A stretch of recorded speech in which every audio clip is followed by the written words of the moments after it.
Palakkad കൊപ്പത്ത് police കസ്റ്റഡിയിലെടുത്ത ഓട്ടോറിക്ഷയിൽ കിടന്നുറങ്ങിയ യുവാവിനെ മരിച്ച നിലയിൽ കണ്ടെത്തി.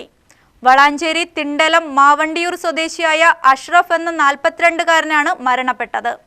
പ്രാഥമിക പോസ്റ്റ്മോർട്ടം റിപ്പോർട്ടിൽ ദുരൂഹതകളൊന്നും കണ്ടെത്തിയിട്ടില്ലെന്ന് പോലീസ് അറിയിച്ചു. തിങ്കളാഴ്ച രാത്രി 10 മണിയോടെയായിരുന്നു സംഭവത്തിന് തുടക്കം.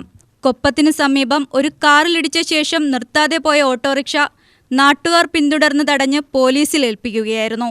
തുടർന്ന് പോലീസ് നടത്തിയ പരിശോധനയിലാണ് ഡ്രൈവറായ സുനിലിന് ലൈസൻസ് ഇല്ലെന്നും വാഹനത്തിന് ഇൻഷുറൻസ് രേഖകളില്ലെന്നും കണ്ടെത്തിയത്. ഇതിനെ തുടർന്ന് സുനിലിനെതിരെ പോലീസ് കേസെടുത്തു. ആവശ്യമായ രേഖകളുമായി ബുധനാഴ്ച ഹാജരാകാൻ നിർദ്ദേശിച്ച ശേഷം രാത്രിയോടെ ഇയാളെ വിട്ടയച്ചതായാണ് വിവരം.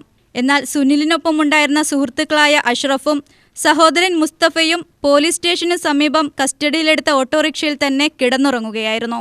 പുലർച്ചെ പോലീസ് നടത്തിയ പരിശോധനയ്ക്കിടെയാണ് അഷ്റഫിനെ ഓട്ടോറിക്ഷയ്ക്കുള്ളിൽ മരിച്ച നിലയിൽ കണ്ടെത്തിയത്. മരണത്തിൽ അസ്വാഭാവികതയുണ്ടോയെന്ന് കണ്ടെത്തുന്നതിനായി പോലീസ് വിശദമായ അന്വേഷണം ആരംഭിച്ചിട്ടുണ്ട്. പോസ്റ്റ്മോർട്ടം റിപ്പോർട്ടിൽ ദുരൂഹതകളില്ലെന്നാണ് പ്രാഥമിക നിഗമനമെങ്കിലും മറ്റു സാഹചര്യങ്ങളും പോലീസ് പരിശോധിച്ചു വരികയാണ്. UTV news, Palakkad.